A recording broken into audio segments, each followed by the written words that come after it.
Bonjour, nous allons rencontrer aujourd'hui Grand Corps Malade. Il nous parle de son dernier album, Troisième Temps. Alors c'est parti, on y va. Bonjour Grand Corps Malade. Bonjour. Votre album Troisième Temps vient de sortir. C'est un très bel album. Même Merci. si je ne suis pas une grande experte en slam, je trouve que c'est un très bel album, avec de très beaux textes, très touchants, pour tout âge, on va dire. On entend beaucoup Roméo qui Juliette, hein. C'est un sujet intemporel, l'amour, la différence, la difficulté qu'ont deux jeunes à s'aimer. Pourquoi slammer cela ? Parce que j'ai envie de slammer des choses qui nous touchent, qui sont proches de nous, des sujets qui nous entourent, des préoccupations de notre époque.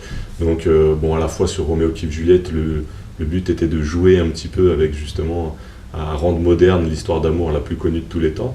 Et la plus vieille du monde. Pardon ? La plus vieille du monde. La plus vieille du monde. Et à la fois, évidemment, ils mettent une problématique très actuelle, qui est un truc qui me touche. C'est à quel point, dans notre époque, on cherche un peu à diviser les gens, à les mettre dans des cases et à ne pas assez faire des ponts, des passerelles entre tous ces gens, toutes ces cases. Et là, j'ai pris le thème de la religion, puisque la religion est potentiellement un sujet qui peut diviser les gens, alors qu'évidemment, quelle que soit la religion, je pense qu'à la base, c'est plutôt un thème qui se veut rassembleur. Mais ça aurait pu être la couleur de peau, la nationalité, la provenance géographique, la catégorie socio-professionnelle. Voilà. Toutes ces choses-là peuvent potentiellement séparer les gens. Et évidemment, c'est bien regrettable. Tout à fait.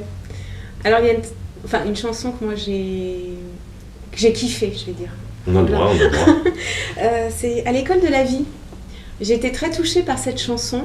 Et alors, peut-être en tant que maman, j'aimerais savoir comment vos parents ont pris cette chanson. Parce que c'est un très bel hommage que vous leur faites. La première fois qu'ils l'ont entendue, je crois qu'ils ont été touchés aussi. Notamment par la petite phrase qui fait une allusion à eux, où je dis que en cours d'humanité, j'ai eu 2 très bons professeurs. Ouais. On a eu des travaux pratiques tous les jours, moi et ma sœur. Et je l'ai dit avec ces mots-là, mais c'est vrai, l'éducation parentale est vraiment prépondérante sur tout le reste, sur l'avenir, sur tout ce qu'on va faire par la suite. Et c'est vrai que j'ai eu la chance d'avoir des parents qui m'ont ouvert les yeux sur plein de choses, qui m'ont, j'espère, rendu curieux, ouvert, à l'écoute, tolérant, tout ça, quoi. Alors vous parlez un peu de tout dans cette chanson, aussi bien de l'éducation que des premiers amours, que des copains. C'est votre vie ?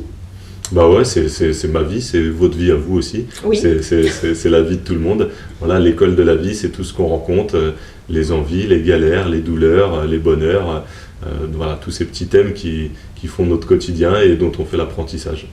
Alors aujourd'hui, vous vivez comment ? En plus d'être jeune papa ? En plus d'être jeune papa, je vis bien. Alors évidemment, le fait d'être jeune papa est très très important et change pas mal l'emploi du temps et les préoccupations.